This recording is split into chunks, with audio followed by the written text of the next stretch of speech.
Hello, everybody. I am excited to be here. This is our Monday, 6 p.m. Eastern Standard Time. We're going to be doing this every week through at least through the holidays. So I'm excited. Go ahead and grab some oils. If you are new to the calls and you don't have any oils, that's totally fine. Just good thoughts, good energy. Right now, I'm putting on a little bit of sacred frankincense. Um, I'm pretty sure. Ah, I've been debating all week how I wanted to do this call. Actually, to be fair, all day today, I have been like writing up. I've got sticky notes everywhere. Y'all don't even know because I know some of the stuff I'm going to share may not resonate with you. Like it may be stuff that you go, I don't know, Shannon, you're crazy. And that's okay. If anything I say doesn't work for you, doesn't make sense to you, that's okay. Just check it off your list. Don't worry about it. Hi guys, glad you're popping in. But for the things that make sense for you, the things that work for you, the things that you go, oh my gosh, I didn't know. Then we're going to work with that. The other thing I want to say is today's call was supposed to be healthy breast, which we are so hitting on the breast. And then I thought I would have plenty of time to do female hormones. And I'm thinking I'm not going to have time for the female hormones. Like, I really want to talk about your girls. I want to talk about a bunch of the myths that are out there and some truth, some things that are true for me. So again, this is the world according to Shannon. I'm just a mom. Like there's no special letters at the end of my name. No, none of that stuff. I don't have that big long history to tell you. I'm this and I know this and I know that. All I can tell you is from what I've researched, what I've done for my own girls, and my mom. My mom had breast cancer. She was diagnosed the first time with breast cancer when I was a teenager, and she had radical mastectomy, all of the lymph nodes taken out, and thought she was completely clean. Did everything they told her to do, all the drugs, all the things. And she was diagnosed like 15, 20 years later with breast cancer that had moved throughout her body. It was in her lungs. She'd been having lots of breathing problems for a long time.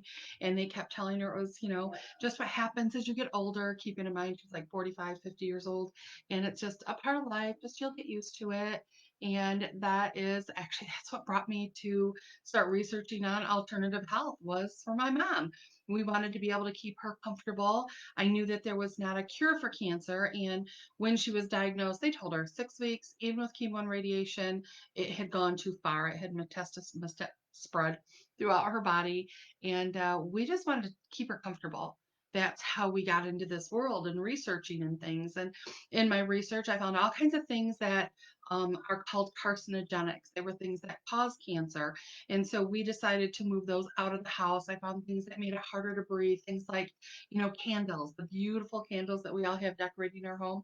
I found out how bad those are, that even just sitting there, they're leaching off chemicals that we're breathing in. And just all kinds of things that I found in that journey. And along that journey, I ended up being introduced to Young Living. And when my mom was tired of fighting, we had battled for 3 years after she was told that she was had 6 weeks.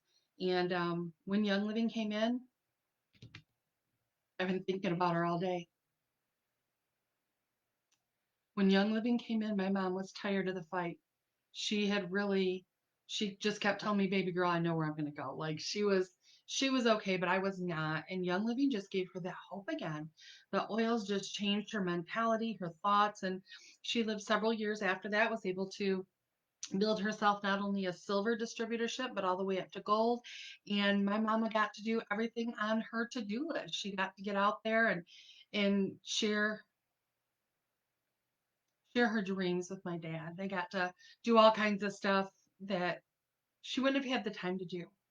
And today has been like really emotional all this week researching for this class because I don't think people know. Like, you don't know what you don't know. And for my mom, that was back in 2007 to 2009 after we got into Young Living. And there's so much that I didn't know, you guys. And I look at that stuff now and I'm like, oh my gosh, if we would have known, man, what would have been different, right?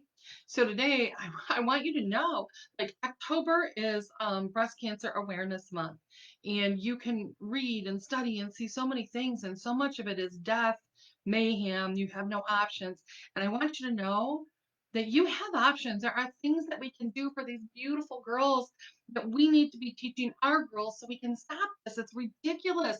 1 in 8 of us will end up with breast cancer.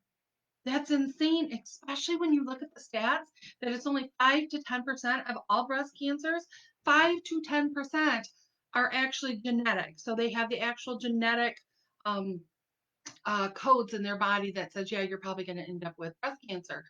That's an insane number to me that we have that many women getting breast cancer. And by that, I mean like 40,000 women a year die from breast cancer. Yes, men get it too. We'll talk about that a little bit. But it is attacking us women. And 250,000 women a year are diagnosed with breast cancer. What a horrible sentence to be put on you, especially when you start researching it and you find there's nothing you can do. Listen, we have options. So, what I want to talk to you about today, not one of these things is a 100% cure, not one. And what I want to talk about are the myths that we are being told so that you can just make better choices. So if you decide not to do one of them, but you're going to do one of the other ones, it changes your risk by a bit. So not one of these things, when I share it with you, is a death sentence. Not one of these things is the thing that will do it for you. Not one of these things, none of them. I'm just saying, what if we did some of them and we got to see a change? What if we took that stupid number from 1 in 8 and we could make it 1 in 10? What if maybe be our children's generation, we can make that 1 in 20? You know what I mean? That's what I'm talking about. So one of the things that we have to talk about is if you see something weird happening with your boobs, like first of all, we need to start looking at our boobs. We need to once a month, you should take your shirt off in front of a mirror. You should let your girls hang low. You should stand there and you should look at your girls. Like, how are you going to know something's going on with them if you're not familiar with them? You need to know your nooks and crannies and all your little places and decide that you love these beautiful boobs, whether they're teeny tiny boobs or big huge boobs or long sagging boobs or the sticking out nice perky boobs, whatever girls you have, we need to love them. This is so important. We compare ourselves to everybody else. We compare ourselves to the commercials on TV and the Victoria's Secret models who have these beautiful bodies. Like, I want to be like them. But you know what? It's okay to be you, fully, wholly you, because I am telling you now, this again is the world according to Shannon. There is emotional connection to some of the cancers that we get. Like, you don't have to agree with me. You can think I am crazy. But one of the studies that they've done, and this is traditional medicine, not just, us weird woohoo people, but some of the studies they have done have shown that a huge majority of women that have breast cancer have had something really traumatic that has happened in their past. So they have this traumatic thing and they hate them and they fear this and they're covering them and women that are packing them in and closing them up and they don't want anyone to see it, or women that have them all the different things. We have these emotions that are tied to it, and emotions can cause sickness. Like, if you don't believe it, you need to start researching it. So that's the first thing I'm going to tell you, is that those stressors, those emotions that we've had, they cause issues. But when you're looking at your girls doing that every single month, start noticing things. Do you have dark spots on one side or the other? Is one bigger than the other? My left side is huge compared to my right side. As a matter of fact, one of my kids, my first one, never would nurse on my left side. It was too big. He was a 6 pounds 1 ounce, so his mouth was really little. And then he had a hard time getting that huge nipple in his mouth, so he just did right side. So know your boobs, know what's going on, and touch them. We need to feel our girls. We need to know what are the normal things that we have. Is there thickness? Is there tightness? If you see dimpling in your skin and that dimpling hasn't been there, that's something you should let a doctor know about. If you see red areas, warm patches, lumps, if you feel lumps, you should have your doctor know about it. You should contact them. So I'm not saying not to do doctors. I'm saying, what are the things we can do to love on our girls so that we can make better, more informed choices? So that's one of them. You're going to make sure that you're looking at them. You're going to do monthly breast exams. I know you guys are like, I have heard this. This is nothing new, but it's important. You need to do it on a regular basis. If you don't know how to do breast exams, Google that. Listen, there's a ton of I'm not Facebook groups. Oh my gosh. There's a ton of YouTube videos where you can learn how to do that, where you lay down, you put your arm up, you check your breast, you feel for lumps, You feel what sizes they are. Do you know that a cancer cell has to literally duplicate itself 30 times before we can feel it? Just as a teeny tiny little marble, 30 times it has to replicate itself. That's before we can feel it. And it takes a month to 2 months for it to replicate each time. So you can have that little cell growing for up to 5 years before you ever feel it. So making sure you're checking them and feeling it is a good thing, so you're catching it up front. So that's one of the other things that I want to talk about. So if you see that redness, what else? Nipple discharge. If you're having discharge, go get it checked out. Don't just wait on this stuff and be like, it'll go away. That's not how the real world works. You have to go in, you have to get it checked out. And then I already said this, but I want to say it again. So genetically speaking, it is less than 5 to 10% genetics when it comes to breast cancer. Less than 5 to 10. So even if you have had a mother, I have a mother that had breast cancer, that does not necessarily mean that I have to have breast cancer. I don't have the markers for it, so I don't have that in my DNA either. And that means that I have 3 girls. We can change this for them so that they don't have the same cycle happening. So, what are some of the causes? What are things that they absolutely positively know increase your chance of getting cancer? Well, cancer of any kind is smoking, and that includes breast cancer. You have a 10 to 30% increased risk of having breast cancer if you are a smoker or if you live with somebody who's a smoker. So even if they're not smoking in the house, but their clothes have that smoke, that's a pretty big increase. So when we're talking about fixing our chances, changing our chances, that's one of those things that we can change up and do something different. Eating a standard American diet. Y'all, we need all those fruits and vegetables have a ton of minerals and a ton of vitamins that are in there that our body needs to have normal, healthy DNA. So the DNA is what tells our cells what to do. It is like the prescription written out for what your cell is supposed to accomplish. And all of those fruits and those vegetables are packed with massive amounts of minerals and vitamins. So, like one of the minerals that has been shown conclusively to be able to help, again, doesn't cure, but to help is things like vitamin C. Vitamin C helps our DNA every single day to fight off any of the oxidative stress that happens so that our DNA replicates like it's supposed to. So vitamin C, fantastic. You can take it internally. You can rub vitamin C on topically. You can rub vitamin C on your face. Lots of good things you can do. But then there's another one. It's actually a mineral, and it is iodine. And there is so many different studies on iodine in breast health.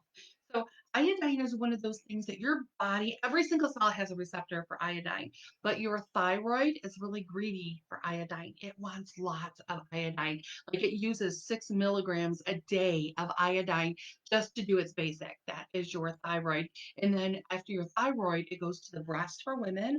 Our breasts are really, really hungry for iodine. When you get enough iodine and you have things like progesterone doing what it's supposed to, that's when you get those fluffy breasts. So if you've been told that you've got really dense breasts or you have fibrocystic breasts, so you're constantly having those lumps and bumps, doing things like your iodine or doing things that help to increase your natural progesterone, those help your breasts to not be as dense and to lighten up so that you don't have those issues going on. And iodine, like we need a minimum of 12.5, like to do the minimum. Your thyroid gets its minimum, your breast gets its minimum. It goes to every other cell. Your eyeballs need iodine. For men, it's their prostate. They need iodine. They need a lot of iodine. And when you're doing your minimum, that is 12.5 milligrams a day. But here in the United States, we are severely deficient in the amount of iodine that we get.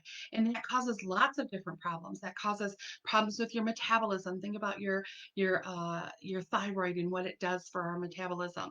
So knowing that my thyroid needs the most, how the body works is when you start increasing your iodine. So you're eating things like seaweed, you're eating kelp, the evergreen thing, right? Getting those greens in, making sure you're doing, because most people get their salt right now from iodized salt, which means it's salt that had everything taken out of it. They took everything out, they bleached it, and then they add iodine back in. And that's where the majority of people in the United States get their iodine, but we're still not getting 12 milligrams a day. So we're living in this deficiency. And because of it, your thyroid is taking any iodine that you do get in because it's struggling to survive. It needs it the most. So until you get an increase in your iodine, your breasts are just not going to get any. There's no leftover iodine. So making sure that you're doing it. And like in Japan, they do 50 milligrams a day of iodine. So you'll read studies and things. And this is where I say the word myth. So a lot of things that the medical community doesn't agree with, or doctors think we're crazy, us woo-woo people. They're like, no way, they're crazy. It's just a myth. This is going to be one of those. When you look up iodine, they're going to say it's a myth. You don't need that much. In Japan, they're doing 50. It's not safe. You can't do it. But if you have COPD, they will write you a prescription for potassium iodine, for potassium iodide, and that prescription can be up to 6,000 grams a day. So not milligrams, we're talking grams. So if it's not safe for us to have huge amounts, why can they? That is like what, 150,000 more milligrams a day than what? It's a lot, y'all. It's a lot, and it's perfectly safe. And they do that because it breaks down the mucus and it helps the lungs. So I'm just saying, it's one of those things that they say is a myth. Think about the fact that they used to say in the 1800s that washing your hands in between pregnancies. So you deliver a baby and then they go right to the next room and deliver a baby. And we had so many babies and mamas dying from infection. And the doctor that said, maybe if we just wash our hands in between, we would be better. We wouldn't have as many women dying. And they're all like, no way, that's crazy. That's a myth. Remember, that's what they say. They also say all kinds of stuff that I don't necessarily agree with. They said a lot of stuff. So, anyways, they say you don't need that much iodine, but I know that when you look at all of that research, our body does. We used to use iodine for all kinds of things, y'all. It was like a big deal. Iodine was what was used for most medicines back in the day. So, I'm just saying maybe check that one out. So, a 12.5 is what your body has to have. It's like your minimum. That is still more than what your RDA is. And then, like I said, in Japan, which by the way, there's very little breast cancer when you look at stats going on. Just research that one yourself. There's actually a couple of books I'm going to recommend if you're going to look into the iodine part. The book actually is called Iodine, and it's by Dr. David Brownstein. Dr. David Brownstein. Then there is Iodine. It's by Dr. David Derry, Derry, and all kinds of academic studies that are in his that really show what iodine does and how it works in the body. Then you have the iodine crisis, and this is by Dr. Lynn Farrow, Farrow. Fantastic research. Hers is really connected to breast cancer and iodine and where that connection is coming in. So that one might be one that you want to check out when it comes to the iodine.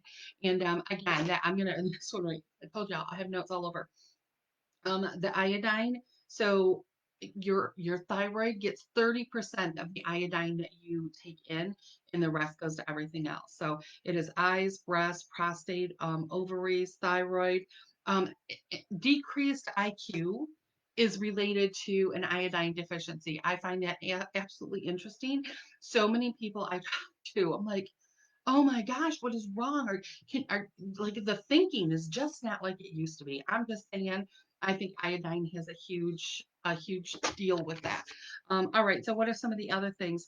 Oh my gosh, sitting still. The studies on movement alone, you can even go to the breast cancer. Oh, which page was that? One of the breast cancer, actually, it was on two of them. The breast cancer oh my gosh, pages that you can go to. And they were discussing that studies that they've done show that as little as 30 minutes a day, 4 times a week of movement. So this doesn't have to be like marathon or huge running or anything. Decreases your chances of getting breast cancer by huge amounts. I don't remember the number right now. I did not write it down. 30 minutes a day. So that doesn't have to be at one time. We talk about this all the time. It adds up. So if you did 5 minutes and then, you have your timer go off and you do 5 minutes and you have your timer go off and you do 5 minutes and you do what you can do. So if right now you can't do a whole lot of moving, I've talked about this before. When I was still in the wheelchair, I bounced. I did a lot of bouncing, which we'll come back to in a minute. because you got to do what you can do to keep this body, a body in motion stays in motion. And there's power behind the exercise, and there's all kinds of science behind it. But even according to them, getting that movement at that sedentary lifestyle, man, it's kicking our butt. It is huge. um I know this is one of those controversial things. Birth control, you have an increased risk, it's pretty substantial, of getting breast cancer if you have been on birth control, hormonal birth control, for more than 5 years. So, again, that's not my opinion. You can go to any of the cancer websites. You can actually ask your physician who is prescribing said drug for you. And typically at the 5 year point, you want to switch it to a different type of birth control because it is that prevalent that you have a really high increase of getting breast cancer from that. So again, this is not about there's one cure or there's one cause. This is saying what are the things that I can eliminate that I'm doing right now? Like all of you guys can get up and move, right? We can all do a little movement. If that decreased your risk, instead of 1 in 8, it took you to 1 in 20. Would that be worth it? That little bit of movement? Of course it would. That's a huge deal. If you take your iodine and it changes your risk, so now you're not 1 in 8, you are 1 in 50. Hello, or 1 in 100. Hello, that is iodine. That is a really inexpensive thing that you can pick up on Amazon. You can order yourself in some iodine and see how it works. Start bibbits of it. See how you feel. Talk to your doctor. See what he says. I'm just saying, we're trying to lower our risk so we're not a 1 in 8, y'all. That is so, that number to me is completely awful. So, what are some other things? We talked about stress and emotions. I know you guys are not going to like this one. I totally know you're not. But alcohol consumption. Drinking alcohol on a regular basis increases your risk of getting breast cancer. Again, you do not have to take my word for it. You can Google that.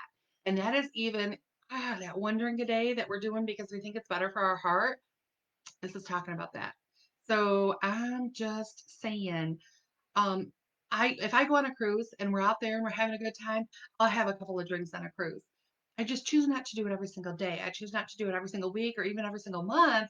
I choose that these girls are important enough that there's no reason for me to be drinking every single day if it increases my risk. And the reason why is because alcohol increases estrogen. Excess estrogen, your girls hold a lot of estrogen. So that's where that connection comes from. For those of you that are going, are you sure? I'm sure the studies are in. This is one of those that it just is what it is kind of thing. So I'm not saying you don't ever have to drink, just decrease your odds. So when you get ready to go for that glass of wine or whether you're going for vodka, tequila, you do you. Ask if you really need it today. Is this something you could put off till tomorrow or maybe only have once a week instead of every single night? So remember, we're just decreasing our odds, trying to keep us a little bit better. So this is another one of those myths. If you Google this, they will say it's not true. It has nothing to do with it. But antiperspirants. So deodorants, I don't know if you know there's a difference. Like I didn't know there was a difference in the beginning between antiperspirants and deodorants. So a deodorant goes in and it stops it from having an aroma. So it doesn't stink, that yucky BO. We don't like that. But an antiperspirant's job is chemicals that go in and say, even though your body is trying to release some sweat right here, so that's the perspiration, it's trying to get it out because your body can only get rid of chemicals and toxins in a few ways. So it can get rid of stuff when we breathe out, getting rid of carbon and any of the other stuff that we can breathe right out. It can get through it in your urine. So when we urinate, we're getting rid of all kinds of toxins and garbage and stuff that your body just doesn't need anymore. When we have a bowel movement, you're getting rid of all kinds of stuff that the body doesn't need. Broken down blood cells, all the garbage that was in the food that we no longer needed. So it just, those are ways our body releases, but it also does it through our sweat glands. So when we're putting on an antiperspirant, we're literally stopping our body from doing what it's supposed to do. So if I went in and I put a cork up your hiney and I said, you know what? That's gross. I don't want to poop anymore. Like that's staying in my butthole. It's all brown. I don't want to have poop come out. Ew. And we put a cork up your hiney. How long would you be comfortable for? Okay, other than the cork. Gonna be uncomfortable either way. Right? It would back up. And when it backs up, just like a sink or a sewer, when if your toilet backs up, right? And you flush it and there's a bowel there, but most of the water goes down, so you're okay. And then you poop again and it backs up and you poop. It's gonna stink, it's gonna smell, it's gonna be gross. Your body will push that cork right out of your butt. The pressure will build up, it will push it out, and we get that because otherwise it backs up and we feel sick. When you're constipated, you get an upset belly. When you're constipated, you get a headache. I don't feel good. I don't want to go to work. Well, of course not. You're full of crap. You don't want to. But then we put chemicals on underneath our arm to hold in the sweat. Y'all, I submit to you that they're wrong because they tell us, no, it's a myth. We've done all the studies. There is no proof that the antiperspirants are causing any problem with breast cancer. Okay, boo, you do you. I just want you to think about that picture of that cork up your hiney the next time you're putting on antiperspirant, right? You can use baking soda. It's going to help with the smell. You know, wash your pits a couple times a day. Young Living has some deodorants that you can put on. Remember, a deodorant is just helping so the aroma isn't there. And actually, most people, when they start our deodorant, are like, oh my gosh, I feel so wet. It's because we're not stopping the sweat. We're actually encouraging that detox. It's what we want. I'm just saying, Christy, no corks, no corks. I won't cork your hiney's, I promise. I'm just saying, I want that visual in there. But that's another one of those myths where they say it's okay. You have to do what's right for you. If it makes sense up here, just try it. Because what if that one little thing lowered your percentage? What if, again, you went 1 in 8 to 1 in 15? I'm just saying, people can deal with your wet arms. You'll be fine. And honestly, after a little while of letting that come out, it's not as extreme. It's just because it's backed up. Okay, so now I want to talk about bras. And this is where people get just a little uncomfortable. If I haven't made you uncomfortable talking about your booty yet, I'm about to break down some walls. So, okay, this is what I want to tell you. First of all, when we have a bra on, that bra is cutting right into the middle of your body. It comes up and around. It pushes the girls up high. There's usually a wire that goes around it. So now these are shaped completely different. And then we have, if that's not bad enough, we have this of the straps that go around, and those straps, they're pushing right along your shoulders. You have pain receptors, and so when the bra strap is pulling down and it's cutting into our skin, and the answer, because they figured this out about 15, 20 years ago for especially people with really big breasts, like that's why they got all the shoulder pain, they got migraines, they got neck pain. It's okay. And they just they made the straps wider. And they're like, there, we fixed the problem. I submit to you, it's not. They didn't fix the problem. All they did is spread it out so it's slower. So every time you take your bra off, ladies, I know you all do the same thing. You take it off and you rub, you're like, oh, that's so much better, right? Because we want that movement going on. You got to understand this is slowly suffocating the blood flow.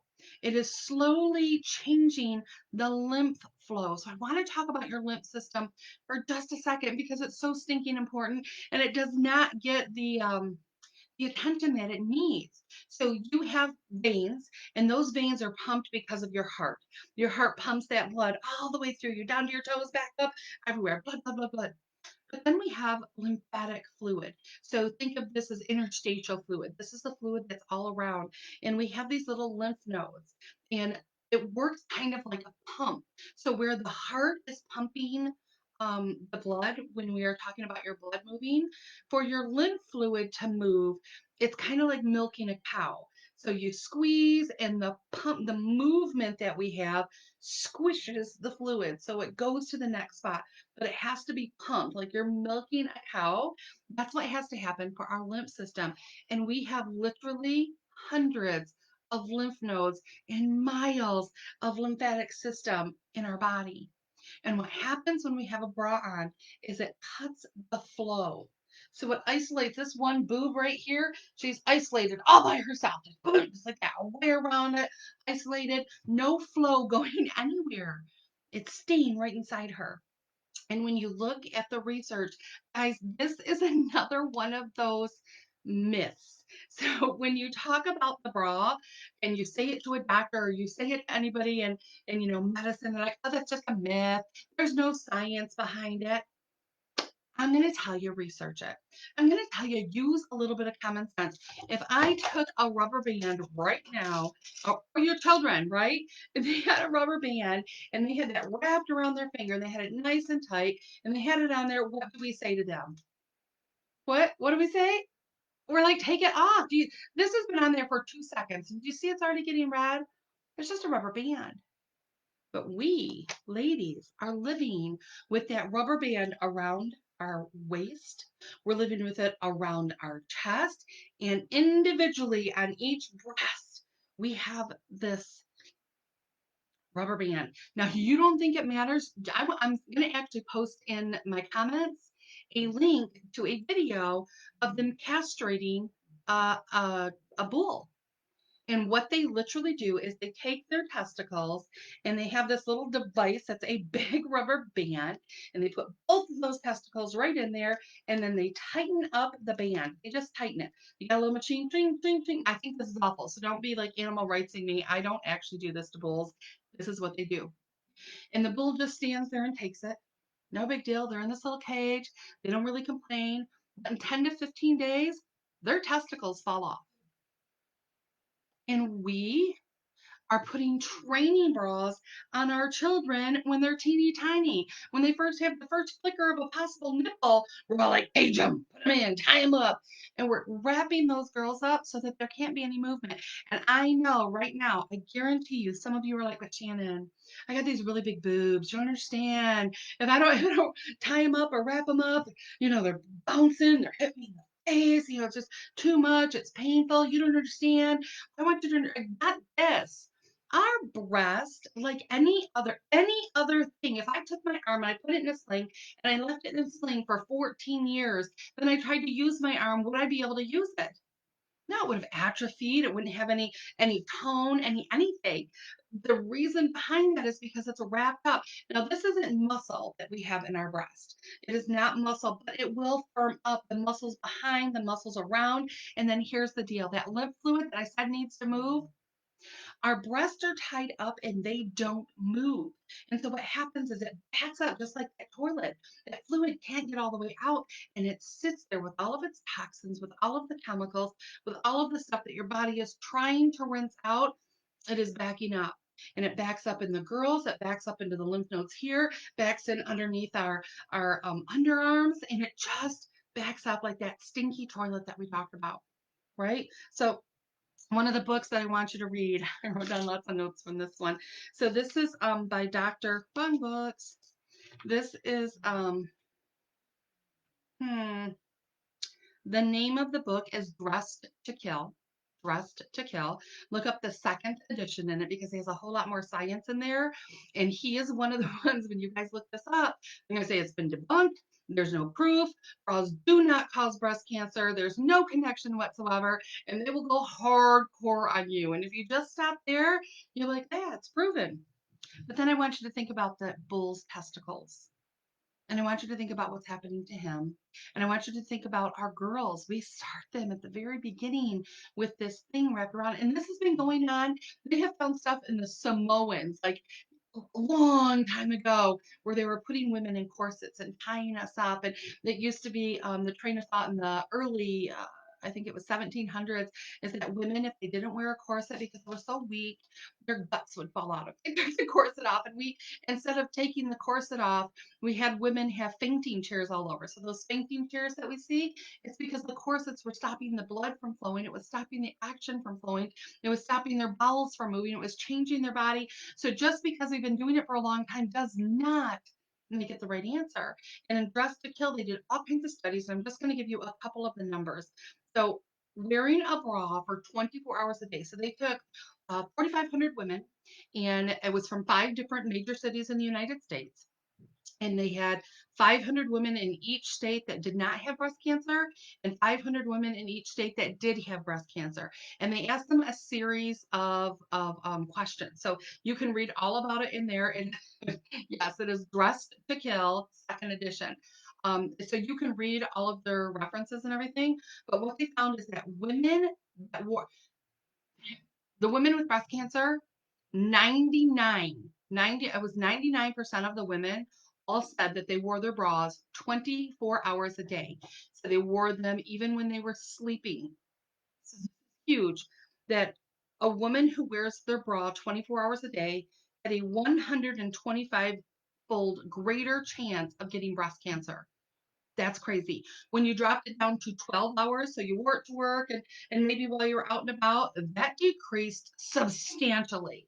So this is one of those where it goes from 1 in 8 to 1 in 50 by just taking it off earlier in the day, right? So I'm not saying you have to, I don't wear a bra.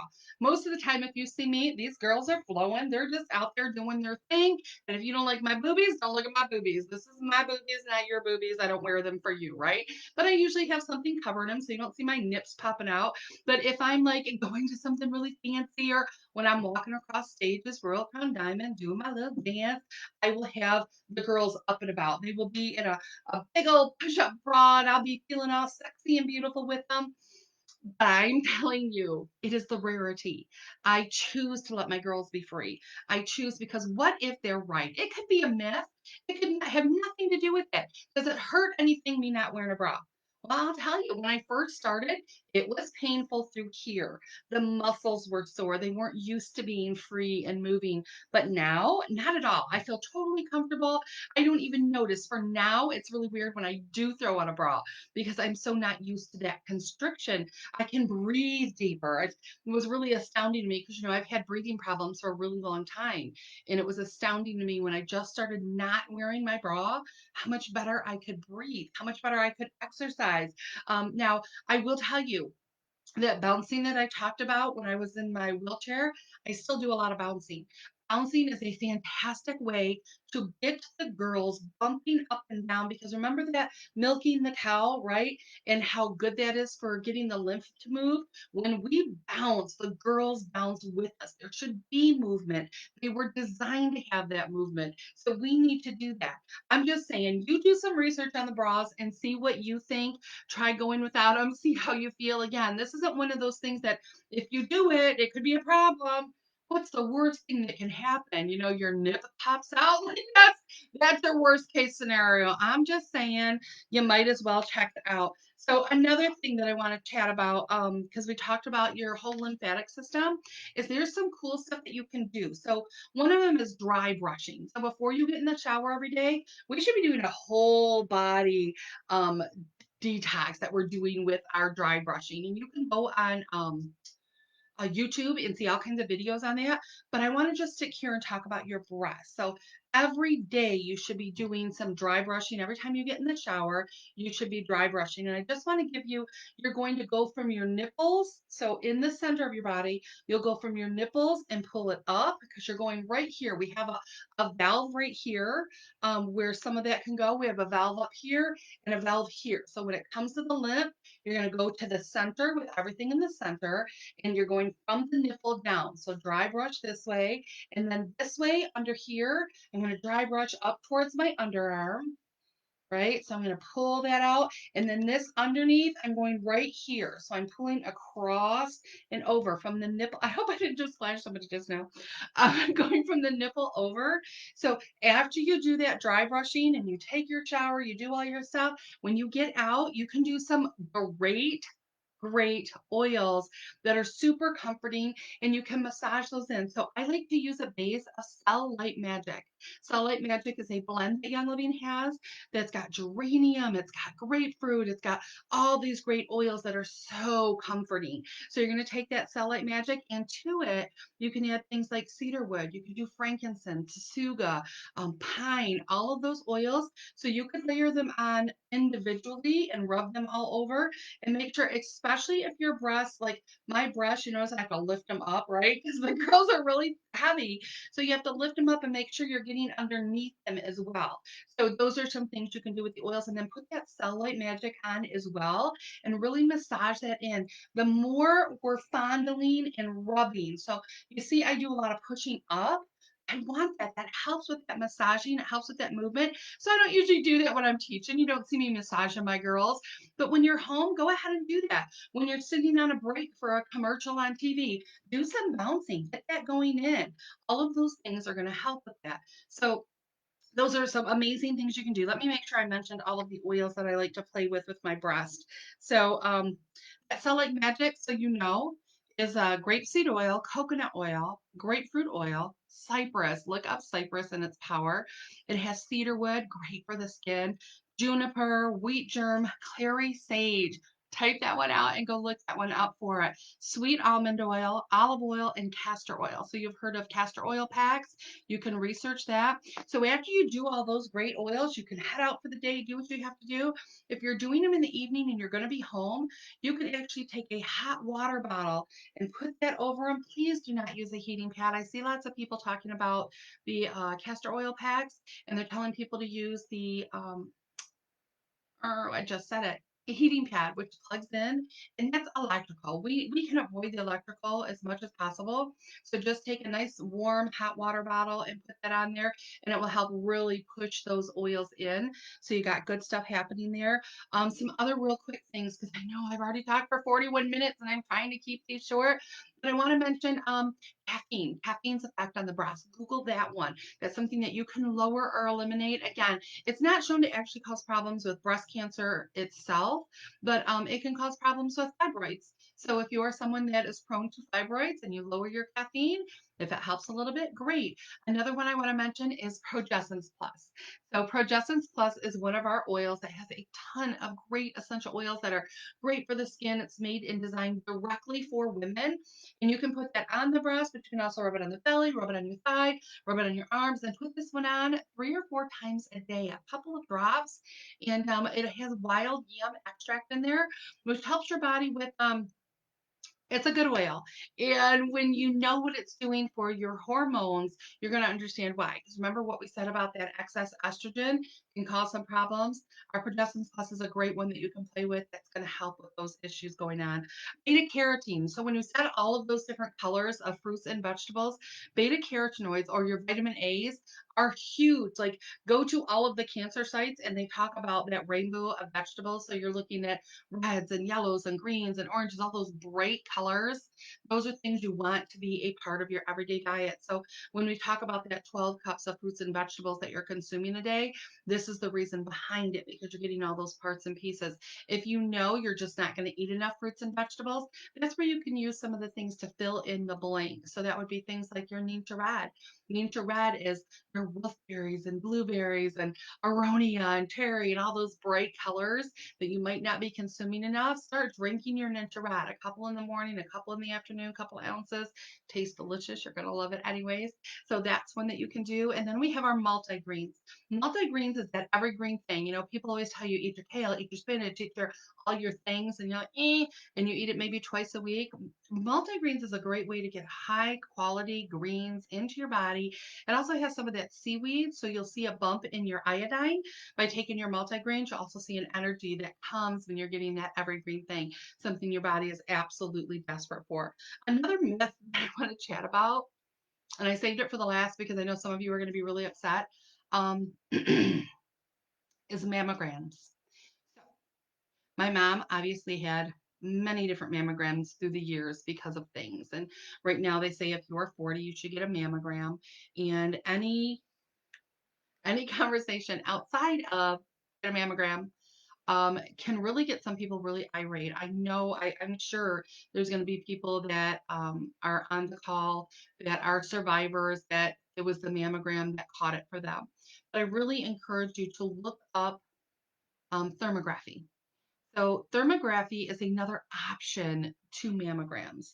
So mammograms have been around for a really long time, and I am sure that they have saved lives, but they also have a very high false positive, which means people go in, they get it done, and then they're told, oh my gosh, we think that you have cancer. And they go through the whole process and the stress and the freak out and the stress, and they squish their breast down, and then they put radiation in there to look at it. Now, we all know radiation on its own can cause cancer. So, squishing and melt shaping my breast and giving me multiple of them to find out what is going on is just not my choice. I would rather thermography is more gentle.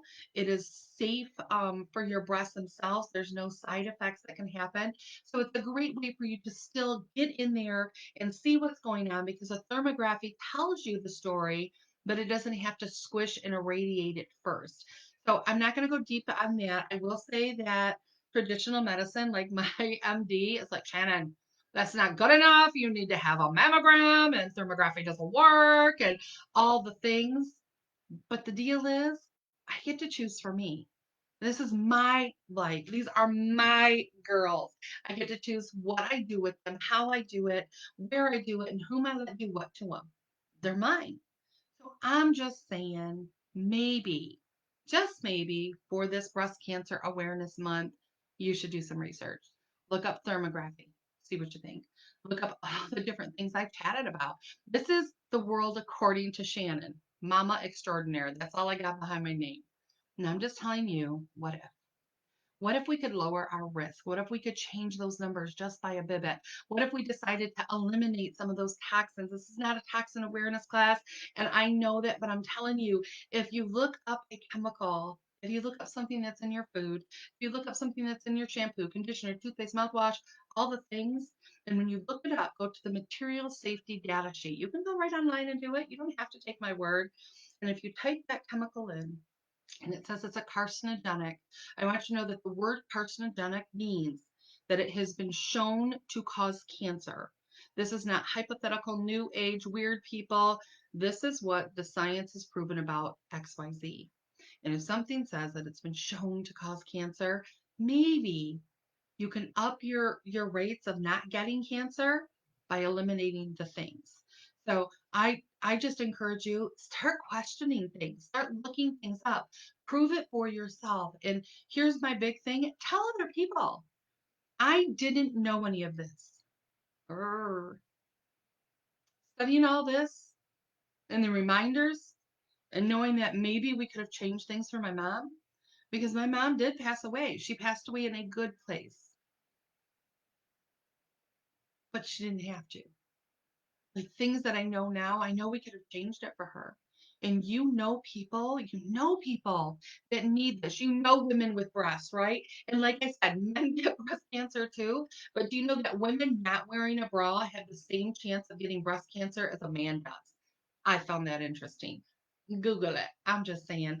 All right, you guys, I'm sorry I went over. I really am trying to keep these really short. And what I'm going to do is go ahead and schedule a class on just hormones because I was not able to fit it in with our class on our beautiful breast. So if you have other breast questions, breast comments, oils that you like to rub on your girls, things that you learned on your journey, and share them in the comments so other people can see them and read them and share them. And please share this with everybody you meet. People need to know that there's options. I'm just saying. We'll chat next week, guys. Bye.